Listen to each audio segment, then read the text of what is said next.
मैत्रीपुर गांव में मनोज नाम का एक गरीब मजदूर रहता था। उसका एक बेटा था और एक बेटी थी। गर्मी के दिन थे।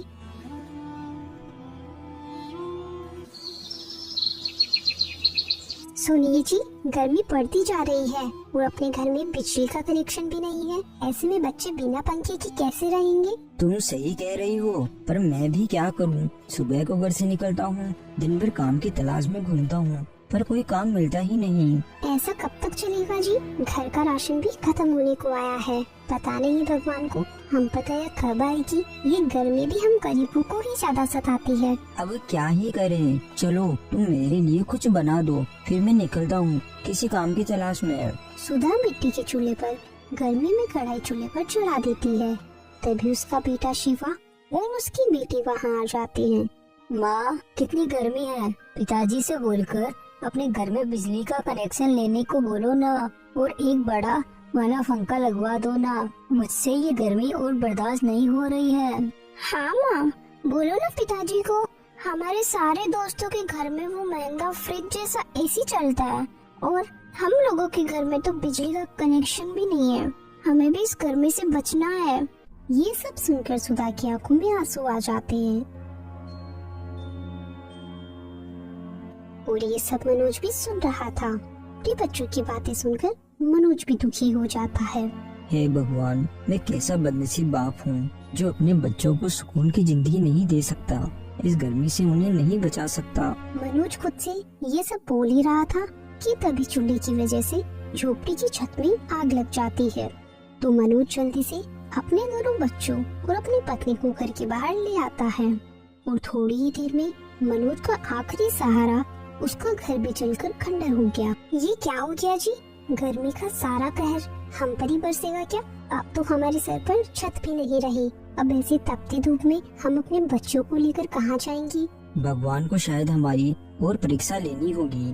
भाग्यवान, तुम चिंता ना करो, ऊपर वाला कोई ना कोई रास्ता जरूर निकाल देगा। तुम ठहरो यहीं, मैं कुछ करता हूँ। क्या करोगे आप? अब तो अपना पूरा घर जलकर राख हो गया।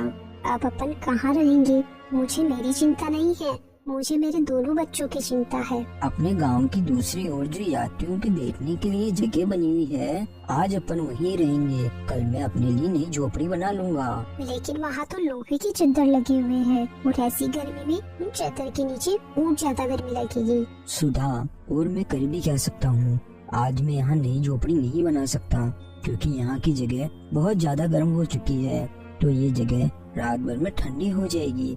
और रही बात वहाँ चादर की, तो अपने सर के ऊपर कोई छत न होने से तो अच्छा वही जगह है। कम से कम अपने सर के ऊपर सीधी धूप तो नहीं पड़ेगी। फिर वो दोनों अपने बच्चों को लेकर गांव की दूसरी ओर, जो यात्रियों के बैठने के लिए जगह बनी थी, वहाँ चले जाते हैं। पिताजी, क्या अब हम इस तपती धूप में इस छप्पर में रहेंगे? नहीं नहीं, मैं यहाँ नहीं रह सकता। मैं जानता हूँ बेटा, यहाँ रहना इतना गर्मी में बहुत कठिन है, पर अभी हमारे पास कोई चारा भी तो नहीं है। बस कुछ ही दिनों की बात है, उसके बाद मैं सब कुछ ठीक कर दूंगा। बस मुझे थोड़ा सा समय चाहिए। सुधा, तुम बच्चों का ध्यान रखना, मैं कोई काम की तलाश करके आता हूँ। क्या पता आज कोई काम मुझे मिल जाए। इतना बोलकर मनोज काम की तलाश में निकल जाता है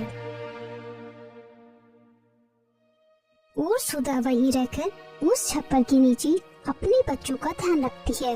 हे ऊपर वाले, तेज धूप, लो ऊपर से खाने को कुछ भी नहीं है। मेरे छोटे छोटे बच्चे कैसे बर्दाश्त करेंगे जब ये मुझसे ही नहीं झेला जा रहा। इधर सुधा की आंखों में आंसू बह रहे थे तो वही मनोज मजदूरी की तलाश में दर बदर भटक रहा था। मुश्किल से उसे एक छोटा सा काम मिला जिससे उसने खाना खरीद लिया और अपने परिवार के पास चला गया। कोई काम मिला क्या जी? बच्चे दिन भर धूप की गर्म लू में तपते रहे और सुबह से बच्चे भूखे हैं। दिन भर धक्के खाने के बाद एक आदमी ने मुझ पर तरस खाकर मुझसे कुछ बोरियां उठवाई और बदले में मुझे 50 रुपए दिए, जिससे मैं ये खाने का सामान ले आया। कल फिर जाऊंगा और जल्द से जल्द कोई ना कोई काम ढूंढ ही लूंगा। फिर अगले दिन सुबह होने पर मनोज जंगल से घास और कुछ लकड़ियां जमा करके ले आता है और शाम होने तक मनोज अपने लिए एक झोपड़ी तैयार कर लेता है और अपने परिवार को उस झोपड़ी में ले आता है।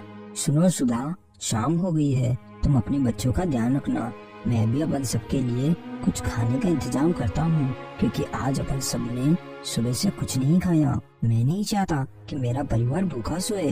ठीक है, लेकिन आप थोड़ा जल्दी आ जाना, क्योंकि कुछ ही देर में अंधेरा भी हो जाएगा। हाँ भाग्यवान, तुम चिंता मत करो, मैं जल्दी ही वापस लौट आऊँगा। ऐसा कहकर मनोज काम की तलाश में निकल जाता है। तभी रास्ते में उसके पुराना दोस्त राजू उसे मिल जाता है।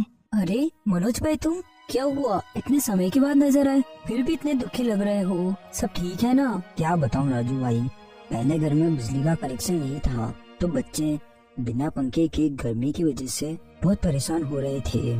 और फिर घर की छत चारे की बनने होने की वजह से उसमें आग लग गई, तो पूरा घर जल गया। पूरा एक दिन बच्चों को लेकर ऐसी तपती धूप में गांव के बाहर वाले यात्रियों के बैठने वाले स्थान पर पूरे एक रात और पूरा एक दिन वहीं बिताई है। फिर आज सुबह नई झोपड़ी बनाने में लगा हुआ था, इसलिए सुबह से मेरा परिवार भूखा है। आपको एक काम ढूंढने के लिए निकला हूँ, ताकि मेरा परिवार आज रात को भूखा ना सोए। मुझे काम चाहिए, लोगों के हाथ पैर जोड़कर भी थक गया हूँ, पर कोई काम देने को ही राजी नहीं है। इतनी गर्मी में कोई काम करवाना ही नहीं चाहता। अगर तुम्हारे घर की हालत इतनी खराब है तो तुम्हें एक ही जगह काम मिल सकता है, पर तुम वो कर पाओगे कि नहीं? मुझे कोई भी काम चलेगा, तुम बस बताओ, मैं कुछ भी करूँगा अपने बच्चों के लिए। फिर राजू मनोज को एक सेठ के पास लेकर जाता है। सेठ जी, ये मेरा दोस्त है, इसे काम की बहुत जरूरत है, हो सके तो कोई काम देकर इसकी मदद कर दीजिए। मेरे पास अभी केवल काम मेरे खेतों का है, मेरे खेत में हल चलाने का काम है। क्या तुम इतनी धूप में खेत जोत पाओगे? और हाँ, अभी मेरे पास कोई बैल नहीं है, क्योंकि मेरे बैल धूप की वजह से बीमार हो गए हैं, तो वो अभी खेत में काम नहीं कर सकते। तुम्हारे पास अगर बैल है तो तुम कल से ही अपने बैलों को लेकर खेत में आ जाना। लेकिन सेठ जी, मेरे पास तो बैल नहीं है, पर आप चिंता मत कीजिए, मैं आपके खेतों को जोत दूंगा। तुम इतनी गर्मी में ये काम कैसे करोगे? तुम्हें पता है ना दिन भर कितनी लू चलती है, और इतनी गर्मी में तुम हल कैसे चलाओगे? सेठ जी, मैं अपने परिवार के लिए कुछ भी कर सकता हूँ, आप उसकी चिंता मत कीजिए। मैं आपके खेतों में हल चला दूंगा, लेकिन मुझे कितने पैसे मिलेंगे? देखो, मेरा खेत बहुत बड़ा है, तुम जितना काम करोगे मैं तुम्हें उतने ही पैसे दूंगा। इतनी धूप में तुम केवल 4 या 5 घंटे ही काम कर सकते हो, तो मैं तुम्हें 4-5 घंटे के केवल 300 रुपए दूंगा। लेकिन सेठ जी, इतनी तपती गर्मी में आपको पता है ना कितनी लू चलती है, और आप मुझे बस इस काम के बदले केवल 300 रुपए ही दे रहे हो। देखो, अगर तुम्हें काम करना है तो करो, वरना मैं ये काम किसी और से भी करवा लूंगा। नहीं नहीं सेठ जी, आप जैसा बोलोगे मैं वैसा ही करूँगा। मैं पूरी मेहनत से काम करूँगा, क्योंकि मुझे अपने बच्चों को एक ऐसी जिंदगी देनी है जिसमें वो गर्मी से बचकर रह पाए, चाहे उसके बदले में मुझे कितनी ही लू में काम क्यों ना करना पड़े। मैं जरूर काम करूँगा सेठ जी। ठीक है, तो फिर कल से तुम काम पर आ जाना। फिर मनोज और राजू दोनों सेठ के घर के बाहर आ जाते हैं। तुम्हारा बहुत बहुत धन्यवाद राजू, जो तुमने मुझे काम दिला दिया, वरना मुझे कोई काम ही नहीं मिल रहा था। बस तुम मेरी एक छोटी सी मदद और कर दोगी क्या? हाँ हाँ मनोज, बोलो, तुम्हें और किस बात की परेशानी है? राजू, मेरे परिवार ने आज सुबह से कुछ नहीं खाया, तो तुम मुझे आज शाम के खाने के लिए कुछ पैसे उधार दे दो। मुझे कल सेठ से जैसे ही पैसे मिलेंगे मैं तुम्हें तुम्हारे पैसे वापस लौटा दूंगा। अरे मनोज, इसमें इतनी घबराने वाली क्या बात है? ले लो तुम पैसे, ठीक है? अब रात होने वाली है, मैं अपने घर चलता हूँ, और तुम भी अपने खाने का सामान लेकर अपने घर चले जाओ। फिर राजू अपने घर चला जाता है और मनोज भी कुछ खाने का सामान लेकर अपने घर लौट जाता है।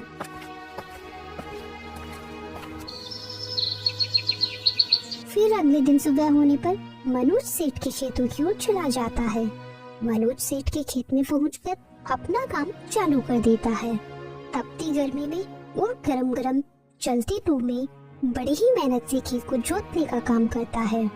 मनोज सारी मेहनत केवल अपने परिवार के लिए कर रहा था। मनोज की गर्मी की वजह से बहुत हालत खराब हो चुकी थी, लेकिन फिर भी वो अपना काम बंद नहीं करता।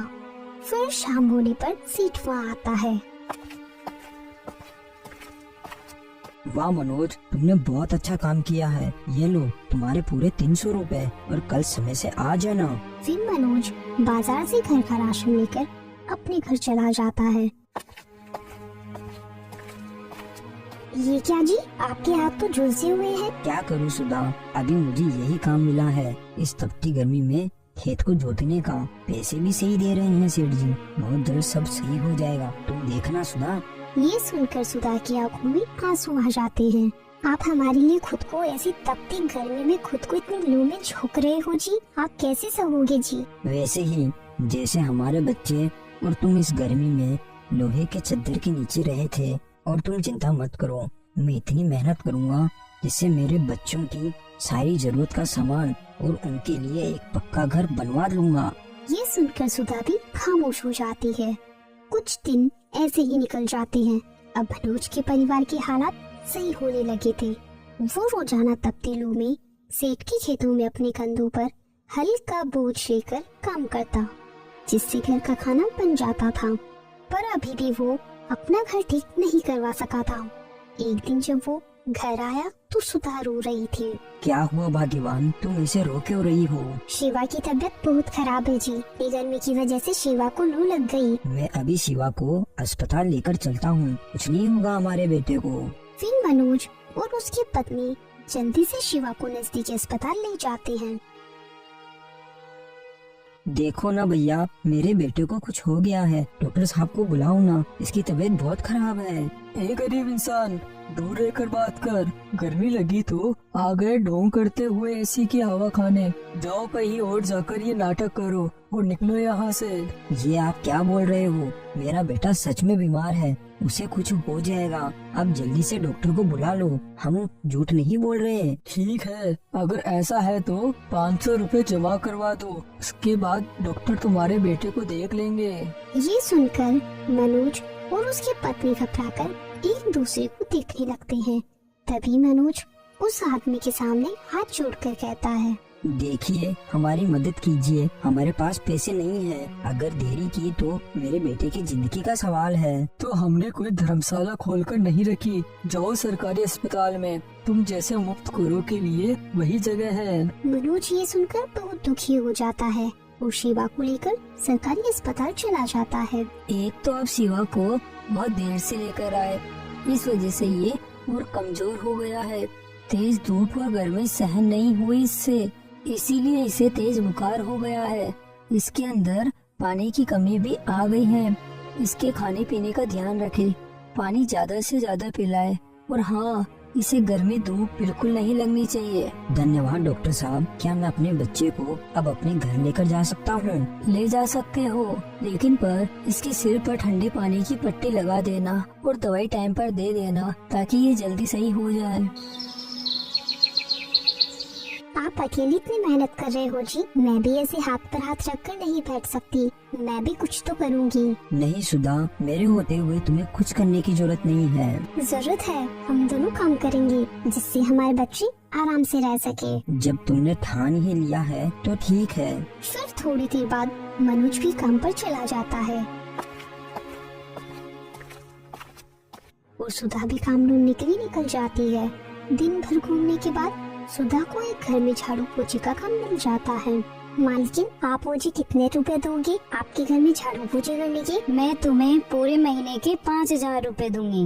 औरत की ये बात सुनकर सुधा बहुत खुश हो जाती है। ठीक है मालकिन, तो मैं कल से ही काम पर आ जाऊंगी। आपका बहुत बहुत धन्यवाद मालकिन। फिर सुधा अपने घर लौट आती है और फिर ऐसे ही कई दिन बीत जाते हैं।